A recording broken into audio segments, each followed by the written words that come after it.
Danner. The idea may have been mine, but the money came from other places. The Juwaida family, of course, was absolutely critical for the creation and funding fully of the Juwaida lecture. And Danner lecture is partially funded thanks to Danner family and friends, but still it's short. And Marianne Danner, who is with us, Marianne, has brought some of Victor Danner's books and also some videos that are basically to help support this fund, which is established with the IU Foundation. Much of the funding for this particular lecture in the last 9 years has come from the College of Arts and Science. To the NELC department, and NELC, of course, its chairs, both I and John have taken the liberty of spending some of that money, which is really discretionary funds given to the chair, to this effort. So this is a good time to express my thanks to Dean Bertenthal, Dean Zaret at the college, and also two executive associate deans, Dean Becker and Dean Jean Robinson, who have been very generous with us, both in terms of hiring so many of you who are here over the years, but also helping us fund this very important lecture. And I should add that the lectures that we have always had the intention of publishing them. And if we have gotten completed papers from our lectures, they are all published. And this year, we couldn't really get a new paper, so we have reissued one of the first papers by Houston Smith. I'm sure those of you who have not seen it will enjoy reading it. There are copies available. Professor Houston Smith was the inaugural lecturer in this series. I have thanked my bosses at the college, but I have not thanked the bigger boss. That's my family. And Maha Nuruddin, who is my spouse and companion. Maha, can you stand up?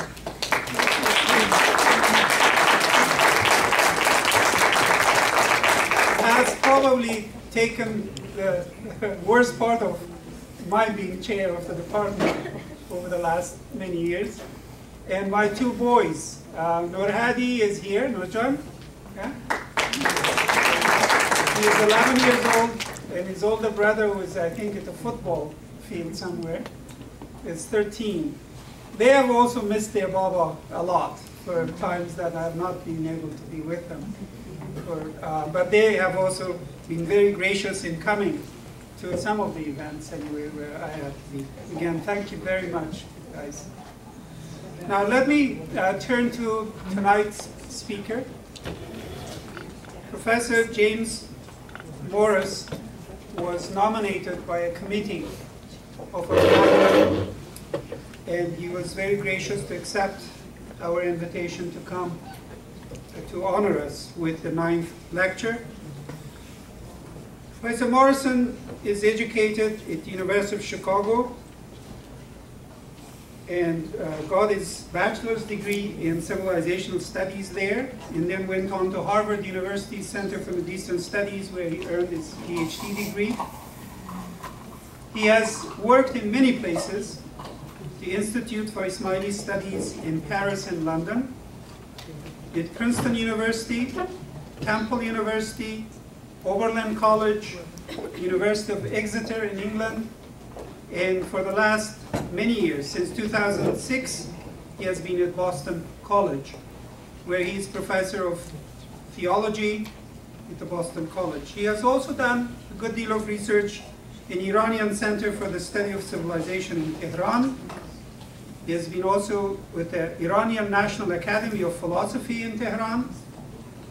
He has been at the American University in Cairo, Egypt, University of Strasbourg in France, and also has been in the Arabic program at the University of Texas. at Casablanca, Morocco. His publications literally are so numerous. If I had to read, this is the CV. And so we're not going to go there, but it's also online. We'll just mention a few of his books. And his books have been also translated into Indonesian, Turkish, Persian, and Bosnian. The few books that I want to just mention to give you an idea of the kinds of works Professor Morris has produced are Knowing the Spirit by Nur Ali Ilahi. It's being, I think, produced, translations in production at this time, or no, it was published in 2007. The Reflective Heart, Discovering Spiritual Intelligence in Ibn Arabi, Mecca Illuminations. Another volume, Orientations, Islamic Thought in a World Civilization. Yet another volume, Ibn Arabi, The Meccan Revelations, co-authored with Professor Chittick. Another book, The Master in the Disciple in Early Islamic Spiritual Dialogue. Yet another one, Ibn Arabi's Illuminations in French, I think this version. And then I'll stop with the last one, The Wisdom of the Throne, in Introduction to the Philosophy of Mullah Sadra, the Iranian philosopher.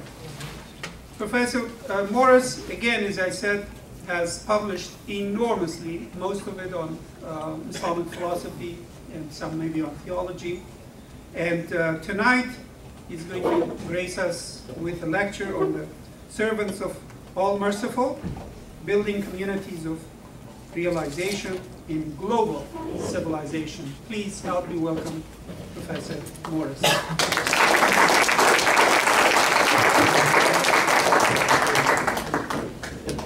Olivia, you're going to correct me if is this about right? Yeah, I think that sounds pretty good, right? That looks pretty good. Sounds Okay, good. I have to lean down. Okay. Well, let me begin, first of all, this isn't a talk. First of all, just by thanking, I know we have Professor Danner's widow and probably other people who knew him here. And so I wanted to begin. So I had the privilege today of meeting some of his friends and former students and people who knew him, and I was particularly moved and struck by the fact that really I wouldn't be here if I hadn't spent time in Morocco. It wasn't that far from the time that he spent there, and certainly it was very gratifying to discover the impact. And I'm not saying this to please any Moroccans in the audience, so I didn't hear any Moroccan names earlier. So, but my real life was really changed by the traditional cultures and people that I met, and just remarkable people I met in my earliest study abroad there in Morocco. So I was glad to know that Victor Danner had shared many of those same interests. And the other thing I wanted to say about him is I can give testimony to the impact of his writing. And since many of you here are either scholars or future scholars, I wanted to say that I could just remember I just arrived as a grad student at Sidi Hossein Nasser's Philosophy Academy in Iran, and very shortly thereafter when his book on the Ta'ala and the Hikam came out. And I can still remember, and I've taught that and commentaries on it, had Shadhali students and people who've worked in that many times over the years since then. But what really struck me was the dedication he put into doing something that I know Professor Stetkevich or the Professor Stetkevich and many others here have done, which is to really teach one how to read in the Arabic language, to really open up the depths of the Arabic language and all that is in that particular genre of the Hikam, which is not just Ibn Ata'Allah's, but something, of course, that if you're interested in Sufism as I am, that you're constantly running into that kind of writing throughout the tradition, and indeed its equivalent in other languages other than Arabic. So he was one of my first teachers that way. There are just certain teachers. I remember, I never met Louis Massignon, but the things he said about Arabic and the Arabic language, really, Victor Danner had that kind of really lasting impression. In fact, as I thought about saying this, I don't know what, I mean, how many scholars you have this impression sometimes that you kind of live off what you've stolen from earlier scholars, you know? I mean, it's really shameful. I'm getting old enough, I can even admit this genre of sarakat, of what you steal from others. Especially when you're teaching about religion, there's nothing, and philosophy, nothing tremendously new that you're going to say. And so I have to acknowledge a tremendous debt to Dr. Brown, and especially to the different versions of the Hikam that were produced over the years. And I'm very sorry that I didn't get to meet you in person. I just want to mention two apologies before I begin today. I'm not used to reading lectures. I learned long ago that I should be in touch with my audience, and that means anecdotes and stories and enlivening things, making sure that everybody's awake out there. And my only excuse for actually reading this lecture tonight is because you said you were going to publish it. So I had to come up with something that was publishable, and therefore it's 14 pages of space and a half writing. I hope it'll fit in the time allocated to me. But my apologies, really, because the other thing is that I had to leave out probably I would have lots more illustrations if I were doing this in a class or a more extemporaneous place. So I hope we will have time for questions and answers at the end. Bismillah ar-Rahman ar-Rahim. Servants of the All-Compassionate, building communities of realization in a global civilization. I'm going to start with the Arabic of the ayah that this refers to. Bismillah ar-Rahman ar-Rahim. وَعِبَادَ الرَّحْمَنَ الَّذِينَ يَمْشُونَ عَلَى الْأَرْضِ هَوْنًا وَإِذَا الْجَاهِلُونَ يَقُولُونَ سَلَامًا. The servants of the All-Merciful, the All-Compassionate, are those who walk upon the earth lightly and humbly. And when the ignorant address them with hostility is understood, they say peace. I have never forgotten the casual remark of a close spiritual teacher many years ago that you scholars of religious and historical studies are archaeologists working in cemeteries, or in the original French, vous êtes des archéologues des cimetières. The lasting sting of this passing observation or reproach, tellingly repeated in different words by other sheikhs and guides I've encountered over the years, no doubt reflects a widespread perception of the relative uselessness and motivations of most specialized scholars working in many different historical fields of scholarship. So in this year's Danner lecture, rather than discussing some particular area of personal research that may only interest a few other specialists, I would like to turn to a broader subject that will hopefully interest this wider audience, including the many distinguished scholars in related fields at this university. In other words, I would like to explore briefly some of the deeper human reasons, beyond the personal vagaries of historical curiosity and intellectual and artistic passion, for the recent, rapidly spreading worldwide interest in certain disciplines of classical Islamic thought and their expressions in the masterpieces of the Islamic humanities, far beyond their earlier cultural and religious context. And I should stress from the very start, these observations are not intended as an argument for a particular conclusion or a course of action, but instead simply as an invitation to look at the world around us, look closely at the world around us, echoing the constantly repeated Quranic injunction to travel through the earth and see and reflect. Siru fil ardi fandaru, which is 14 times in the Quran.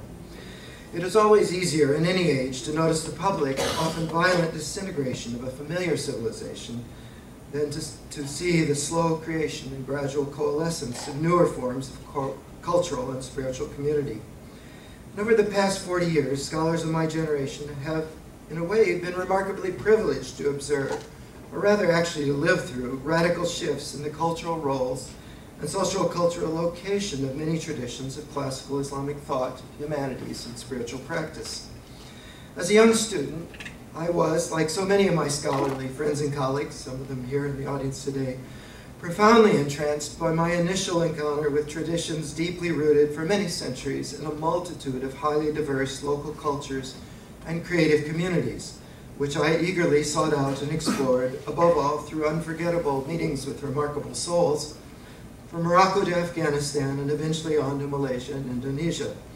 But I also quickly discovered, in the midst of the tumultuous sequence of coups, disastrous revolutions, invasions, and civil wars, which so often seemed to follow regularly upon my very inauspicious footsteps, a more pervasive global process in which the agrarian foundations and long-established local contexts of those spiritual practices and fascinating artistic and intellectual disciplines were shattered and destroyed in a multitude of obvious and more subtle ways.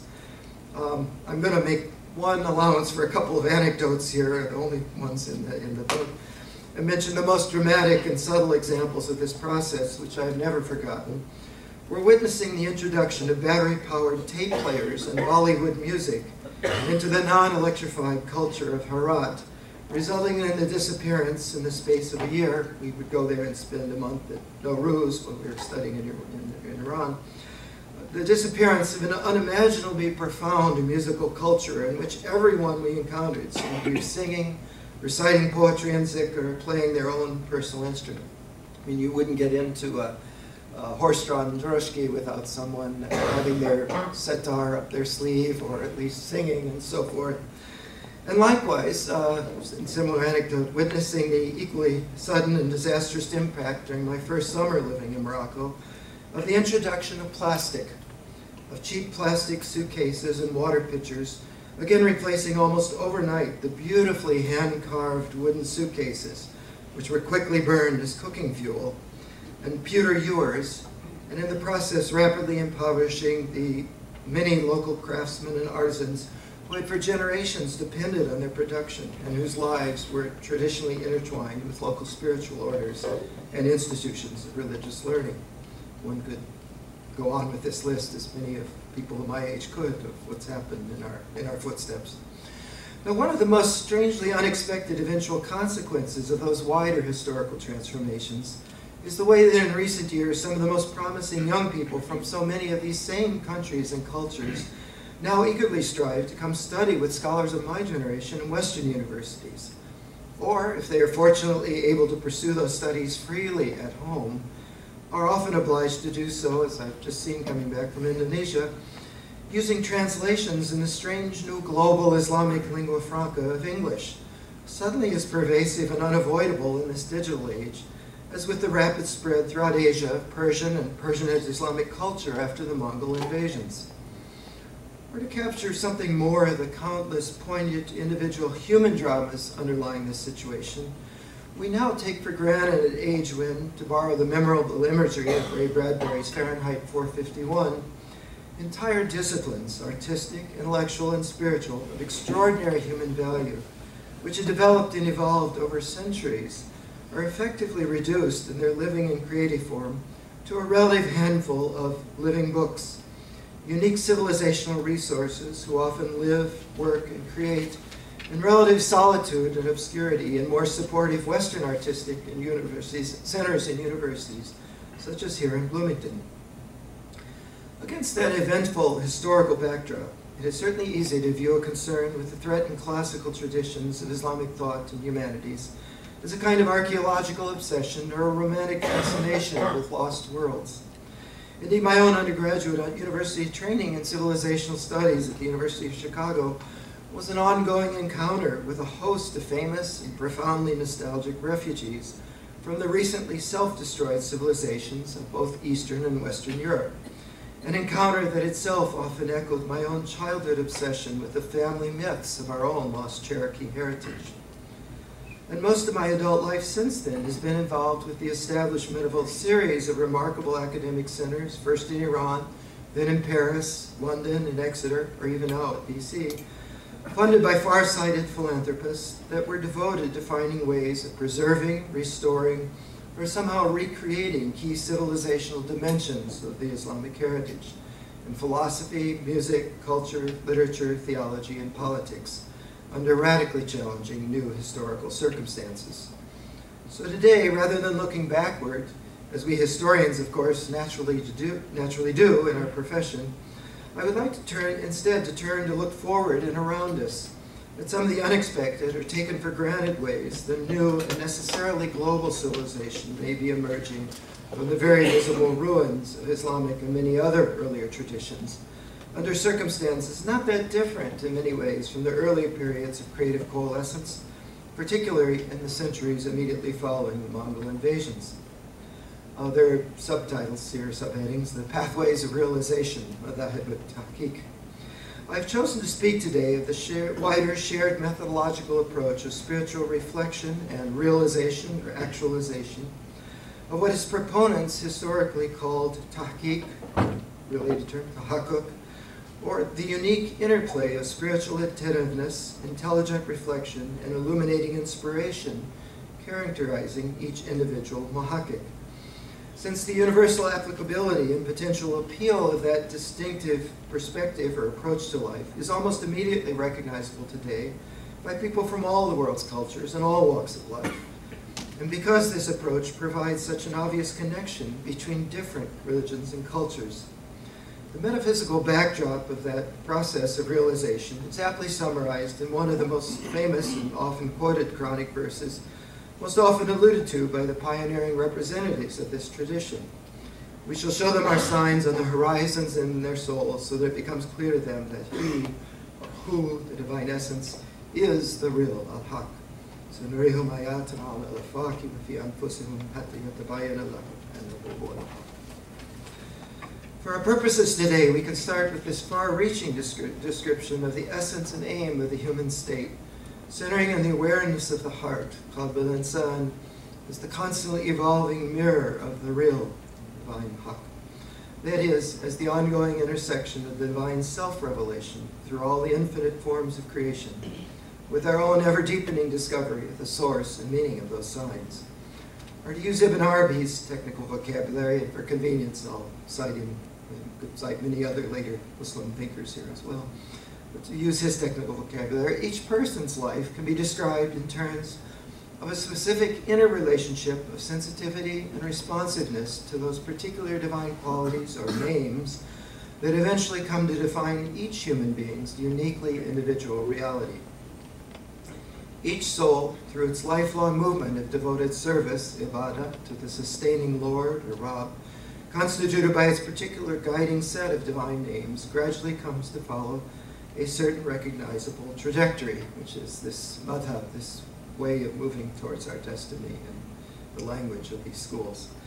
This process of naturally unfolding spiritual realization, or tahqiq, which outwardly seems to start at different times and to proceed at very different paces, normally begins with the awakening of a mysteriously compelling sense of curiosity or mystery. Then that initial wonder draws us towards the distinctive signs or manifestations of certain particular dimensions of the real Al-Haq. I realize as I'm reading this, and we have so many undergraduates and grad students here, this is just a description of what's magically happening to you at this time of life. Eventually, given sufficient ongoing attention to those guiding signs and to the gradual discovery of their deeper significance in life, that initial curiosity begins to develop into a compelling striving or passion for understanding and proper responsiveness to those signs. And over time, that striving gives rise to heightened discipline and awareness in relation to all the manifestations and the inherent obligations of that particular divine quality. And finally, at the culminating earthly stage of this process, the muhakkik, the person who has fully realized the expressions of this specific divine reality, naturally moves on toward the wider creative expression of that devotion. This last stage may involve the development of new means of teaching and artistic communication about those names and signs, or it may find expression in the formation of new communities of fellow seekers, which gradually coalesce around this shared spiritual task of devotion, discovery, understanding, and creative response. In reality, as Ibn Arabi's writings constantly remind us, the particular constellation of divine names and qualities realized within each individual's lifetime are necessarily complex, particular, and often seriously shifting in their inner-outer manifestations. For the purposes of tonight's exposition, we will sharply simplify that phenomenological perspective in order to focus on three very broad sets of those divine servants, three groups whose distinctive modes of realization and service are quite visible wherever you all may turn. I'm alluding to them. To begin with our purpose in singling out these three broad sets of muhakkikun, or realizers, our purpose is simply to highlight the fact that such souls are active and present all around us, whatever the particular cultures and religions we may happen to identify as our own. Secondly, the restriction of our consideration tonight to these three particular broad categories of servants or realizers is somewhat arbitrary. Since it's always a good idea to speak publicly about what one knows best, my excuse for this artificially limited focus in this lecture having spent most of my adult life in universities, is that these three broad categories of Mahakakun are the ones I've had the best opportunity to know and observe at all life stages, both in real life and in the various historical contexts of my scholarly research. And since those universities themselves were often initially created in order to nurture and support the distinctive tasks of spiritual realization, they still do provide a helpful locale for observing the unfolding development of individual vocations within each of these three very broad forms of realization. Finally, the particular identifying tags given to each of these three groups here are simply my own suggestive approximations for the purposes of this lecture, inspired by Ibn Arabi's language and perspectives, but certainly not quoted from him. They are in order the Ibad al-Hakim, Ibad al-Latif, and the Ibad al-Jamil. We'll go through those in the English in just a moment. First, the servants of the All-Wise, Ibad al-Hakim. Each of these corresponds to different areas of my writing and teaching and research. Following the order of the signs mentioned in our initial Quranic verse, we may begin with those people specially devoted to deciphering the meanings of some of the particular divine signs of God's wisdom and order on the horizons, al-afaq. That is to say, to deepening their appreciation of those infinite divine signs within some particular domain of the natural and social worlds.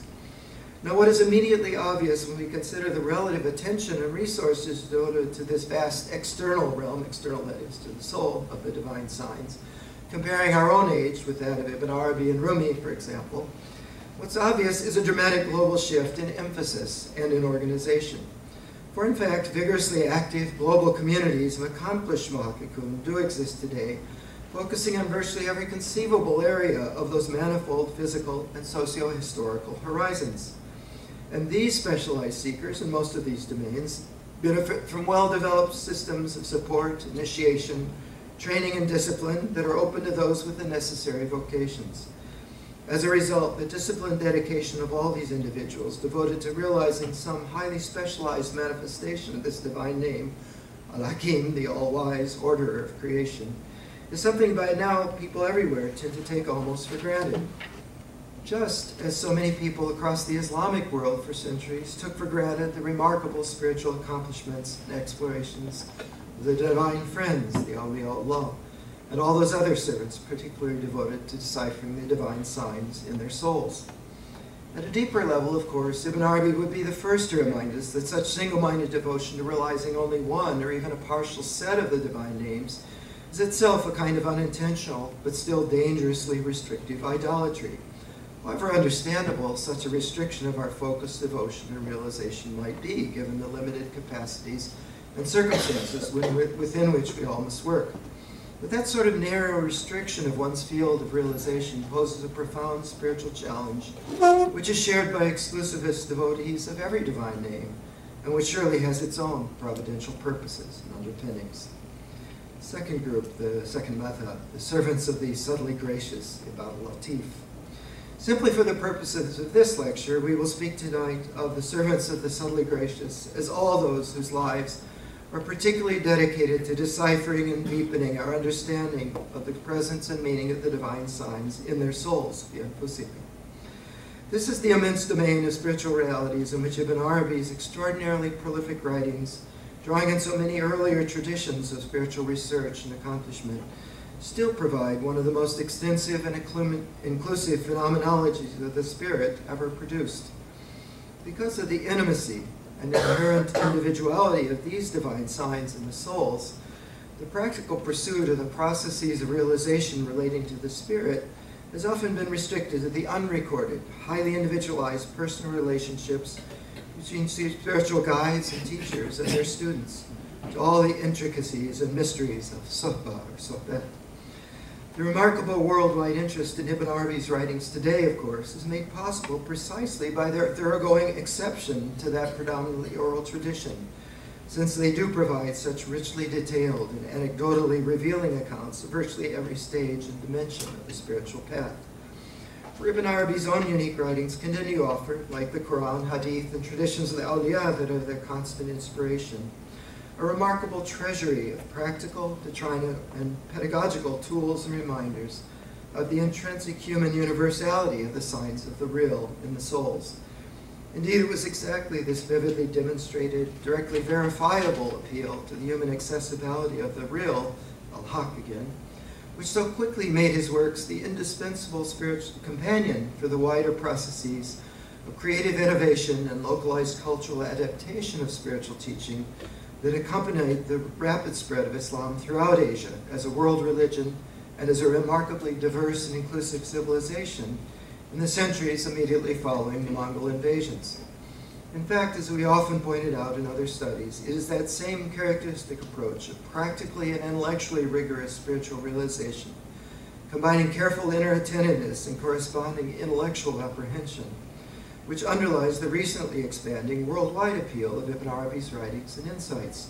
For the very diverse audiences who have turned to his works in recent years, primarily here in the West, psychologists and spiritual practitioners, artist creators in every medium, theologians and philosophers of religion, and socio-political educators and reformers, are precisely the contemporary equivalents of his wide spectrum of Muslim audiences and influential creative interpreters in earlier centuries.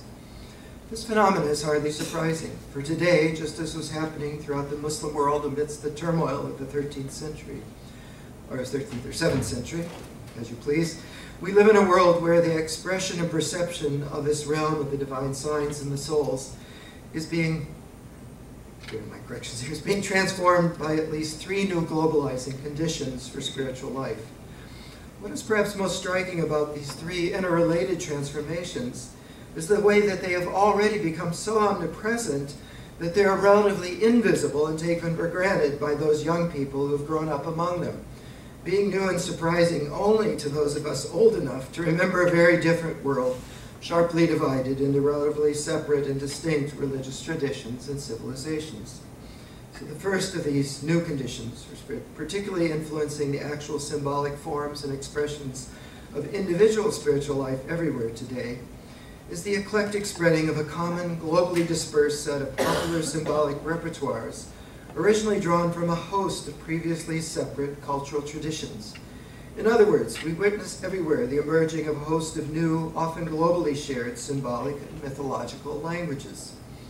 The formation of this shared worldwide global symbolic culture can be seen and illustrated in detail, for example, at the level of children's stories, cartoons, and fables. I should probably mention here is we have between us 7 kids, and most of what I'm talking about here I only learned from actually observing the ways their worlds transformed. As I'm glad to see kids in the audience as well, because what I'm talking about here is not the world I grew up in.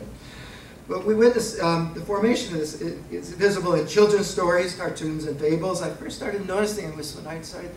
They weren't reading Bible stories or Mother Goose or this. Everybody was studying ninja and Asian and Chinese and Taiwanese folk tales and Korean things. And where did this come from? What was this strange new world that was emerging?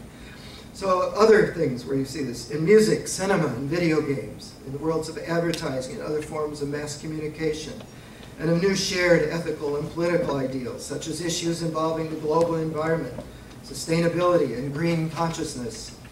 To a great extent, of course, the divine signs in the souls today are necessarily encountered and expressed in the guise of such widely shared symbols, drawn directly, as always, from our common effective and effective life worlds.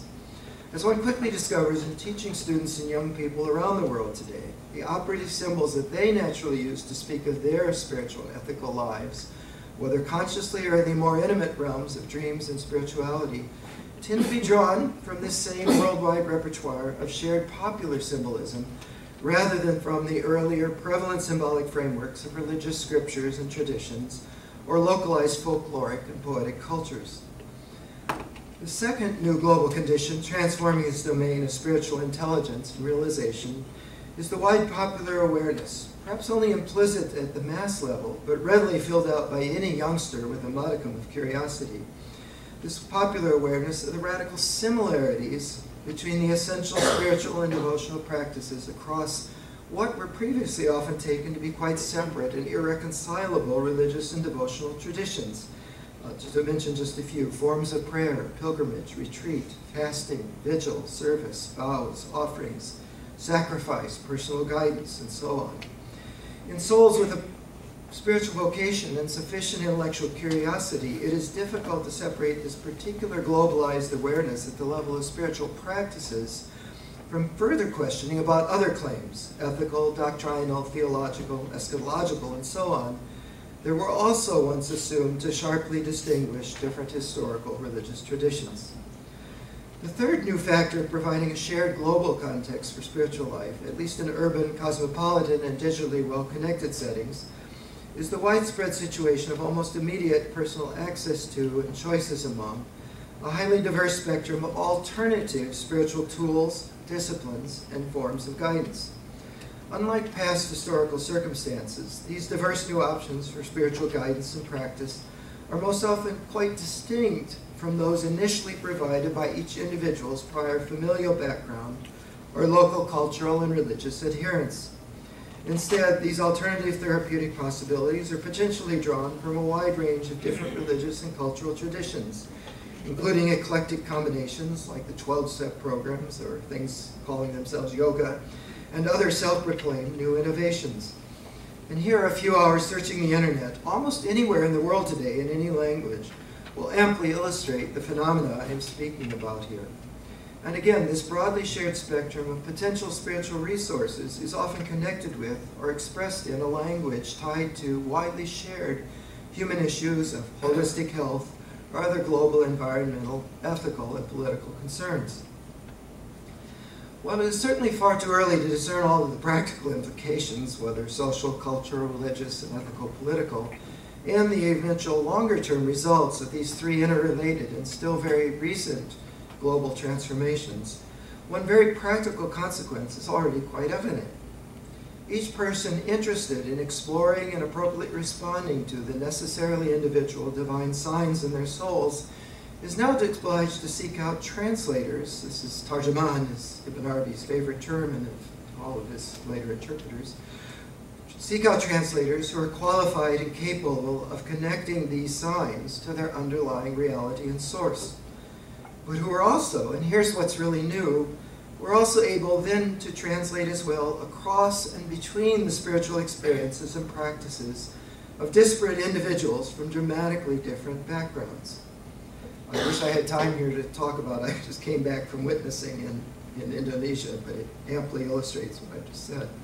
And at the same time, as we have just noted, the traditional, formerly inherited cultural resources for making these essential interpretive connections are no longer automatically or even effectively accessible. Thus, the philosophical breadth, flexibility, inclusivity, and proven effectiveness of Ibn Arabi's writings and his guiding perspective on human realization, or tahqiq in that regard, that is, his work as a kind of universal translator, mean that many new audiences are increasingly likely to turn their attention to his works and those of other exemplary muhakkikun, especially as the gradual process of their translation and contextualization continues to make his teachings and perspectives more widely accessible far beyond their original audiences of Muslim scholars learned in the Arabic sciences. Finally, we may also notice the ongoing phenomena of convergence within this immense domain of spiritual realization between the approaches of those who are devoted to and formed by more traditional forms of spiritual practice from different religious traditions on the one hand, and on the other hand, the corresponding interests of researchers and muhakkikun, whose specialized inquiries naturally bring them to consider those spiritual signs from the perspective of their own guiding concerns with health, healing, ecology, and related wider social concerns. That is, psychologists, educators, biologists, medical researchers, neuroscientists, healers, ethicists, environmental activists, and many others. I realize with those occupations I've just mentioned, starting with psychologists and ending with environmental activists, pretty much it covers everything that religious studies majors actually do in life. I don't know, do you have religious studies here? Are any religious studies majors among us? That's kind of what they do when they get out of college, you know, it's everything from psychology, medicine, healing, science, environmental activism, and so on. As we have suggested in other venues, one way of speaking of that visibly emerging interface of convergence across these previously separate practical domains, if certainly more as a hoped-for ideal than as yet actualized reality, is in terms of an exclusive inclusive science of spirituality as a spiritual phenomenology coherent with the relevant scientific perspectives and explanations, while also somehow adequate and sufficiently open to the full global range of metaphysical realities and diverse individual experiences of the spiritual world. Here again, we can see that a philosopher like Mulassadra, within the limitations and particular cultural concerns of his own era, to a great extent already anticipated the need for such a science of spirituality, and that he also turned, understandably, to Ibn Arabi for much of his guiding inspiration. The servants of the beautiful, Ibad al-Jamil, I made this one up. In one of the most widespread and influential prophetic hadith, the famous hadith of Gabriel, the process of recognizing and doing what is beautiful and good, all of that being the word ihsan, is presented as the ultimate purpose of human existence and as the culminating practical expression of the foundations of spiritual devotion and faith, Islam and Iman, shared by all of the divine revelations. In response to Gabriel's question about the meaning of ihsan, the prophet then responds that it is, quote, to worship and serve God as though you see him, and if you do not see him, still he sees you. Or the other possible reading of the same Arabic phrase at the end, and if you are not, you do see him, and he sees you. And of course, the spiritual journey of every soul lies between those two readings. Now, this remarkable hadith is a salutary reminder in the context of this lecture that the effective bridging between the divine signs encountered and discovered on the horizons and those we experience in the souls, and in the translation of both kinds of signs back to their source and intended meaning in the real, al-haq, is inseparable from that love which flows from our discovery and response to dimensions of divine beauty inherent in all creation. Or in the words of another equally familiar tradition, he is beautiful and he loves beauty. Huwa jamilun yuhibbul jamal. If I have included in our discussion this third immensely varied group of realizers, muhakkikun, it is because whether we look at the world around us today or in the earlier formative periods of Islamic civilization, it is precisely these muhsinun and servants of the beautiful, Ibad al-Jamil, it's precisely these muhsinun whose creative acts of beauty actually help to awaken in most people and then continue to nourish that love, wonder, and marveling reflection in God's infinitely diverse signs, which mark the beginnings and the culmination of each person's spiritual journey. In Rumi's repeated formula, these artists are the effective instruments of God's loving mercy. I can't go into the hadith of the Rahimun here, but the Rahimun, who open up for each of us that real seeing eye, Cheshma Hakbin, the Quranic Basira, which is our constant companion on each of these particular lifelong pathways of devotion and transformation. If we need any reminding, it was not the greatest Muslim philosophers and theologians who actually created the astonishingly diverse and innovative Islamic humanities that so rapidly spread throughout Asia following the Mongol devastations, but rather creative figures, albeit themselves often outstanding Muslim scholars, like Rumi, Iraqi, Hafez, Jami, Hamza, Fansuri, and a host of other poetic and musical interpreters whose popular appealing works of arts and lastingly influential creations actually sowed the seeds of that expanding Islamic civilization and world religion. Now to return to the servants of the all-compassionate, Ibad ar-Rahman.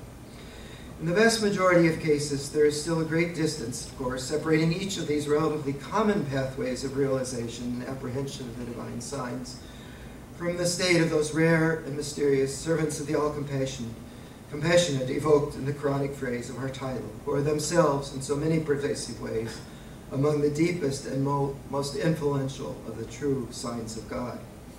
Indeed, these rare instruments of divine compassion, if we may judge by the longer account of them at this sole passage in the Quran, and by other indications in the Hadith, are virtually identical with those divinely mentioned friends, the awliya, and purely devoted servants, Ibadullah and Mukhlisin, whose unique spiritual states, qualities, and indispensable providential functions are described more frequently throughout the Quran.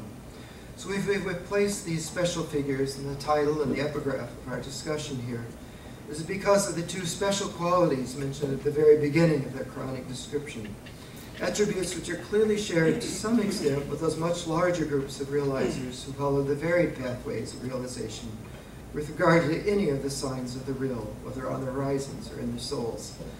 The first of these distinctive spiritual qualities is their deep inner humility and self-effacement, since they are so constantly aware of who actually bestows the illuminating awareness of the source and individual meaning of each divine sign.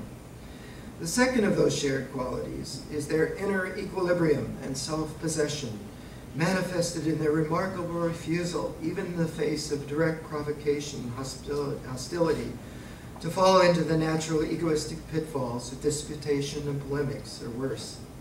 Instead, they simply point to that ineffable divine peace, salam, which always flows from the inspired understanding and proper response to each of life's ongoing divine lessons. And my last bit here is some concluding pointers. I like Avicenna's phrase, tanbihat. It's hard to translate. Building communities of realization. Keeping in mind these last two essential qualities of all true servants of the real, we may conclude by noting a few key qualities and potentials of all these Muhakkikun and their collective pathways, their madayib, wherever they may be found. To begin with, there's a powerful inner affinity between the servants of each divine name, a spiritual connection of purpose and perspective, which potentially unites these devotees across all usual boundaries of cultures, languages, and ethnicities, perhaps even of time and space. I left out here the famous hadith about Arwah Junudun Majannada. Those of you who know Islamic literature will know how this relates back to what I've just said. Thus, the process of realization naturally tends to bring together those who are following these different pathways in some sort of spontaneously cooperating, mutually supportive communities, whether informal or more institutionalized, and whether at a local level or across much greater distances.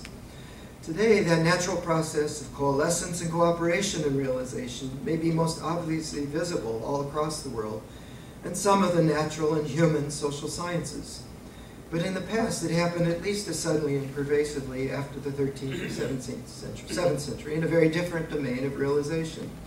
There, we witnessed the rapid emergence across most of Africa and Asia of a vast range of extraordinarily diverse Sufi brotherhoods and tariqas, each with its own distinctive, locally adopted devotional emphases, practical methodologies, and traditions. And simultaneously, we are struck by the even more pervasive development everywhere in that period of deeply popular religious rituals and localized institutions of devotion, of shrines, festivals, and rites of pilgrimage, of ziyarah, centering on the awareness of the spiritual presence, support, and guidance of all the friends of God, the awliya Allah. Secondly, cooperation leads towards communion.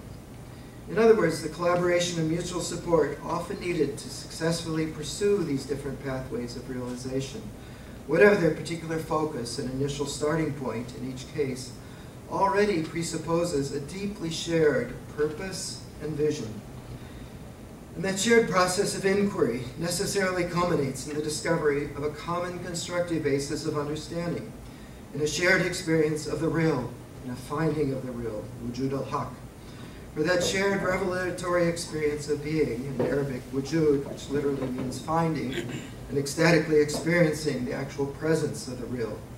That shared revelatory experience of being in every domain and circumstance is radically different from the familiar outward socio-political processes of argument, persuasion, agreement, or coercion. Thirdly, communion leads towards communication. As each of the Master Muhakkikun constantly reminds their readers and students, the actual experience of the real in every domain is memorably transforming and profoundly enlivening. It calls out to be shared. There are dozens of pertinent Quranic verses about this. Perhaps the simplest and most inclusive and most frequently cited reminder of this metaphysical imperative and spiritual and religious one at the same time is a remarkable divine saying, I was a hidden treasure and I love to be known. Therefore I created creation, created people so that I might be known.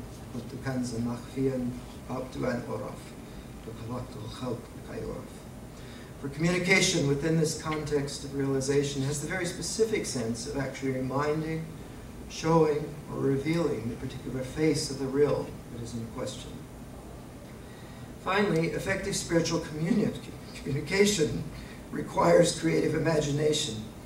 And that creativity in reality has its own very practical preconditions of individual freedom, experimentation, spontaneity, and innovation in the fundamental human rights, which are the essential foundations of all real religion, of what the Quran calls Din al-Haq. Indeed, the irreducible uniqueness and inherent value of every individual soul in its own unique divine signs is at the very heart of the process of realization in all its forms. So it is surely no accident that those particular spiritual and political preconditions for realization were so constantly highlighted in the distinctive understanding of the universality of revelation, prophecy, and sainthood, elaborated by Ibn Arabi and by the long tradition of his later interpreters, who developed and creatively communicated them throughout the Eastern Islamic world. This last set of imperatives also explains the determinant role in the elaboration of Islamic civilization at all times, including its global contributions in our own day, of the illuminating acts of beauty and beneficence, of Ihsan, of all the servants of the beautiful and the Rahimun. For nothing could be more poignantly free and open-ended, or more profoundly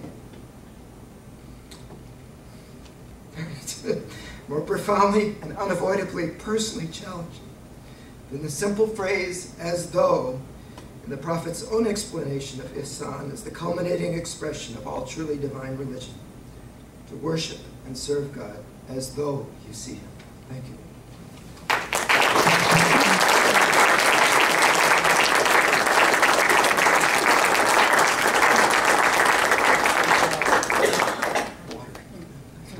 Shall we get you some? There's something there. Your comments, questions, please share them with Professor Morris. Yeah. Given us a sort of picture of an emerging eclectic, given us a picture of an emerging eclectic kind of spirituality, where do the old traditions and their particularity fit in? I work at Boston College, so I'm definitely up against that every day.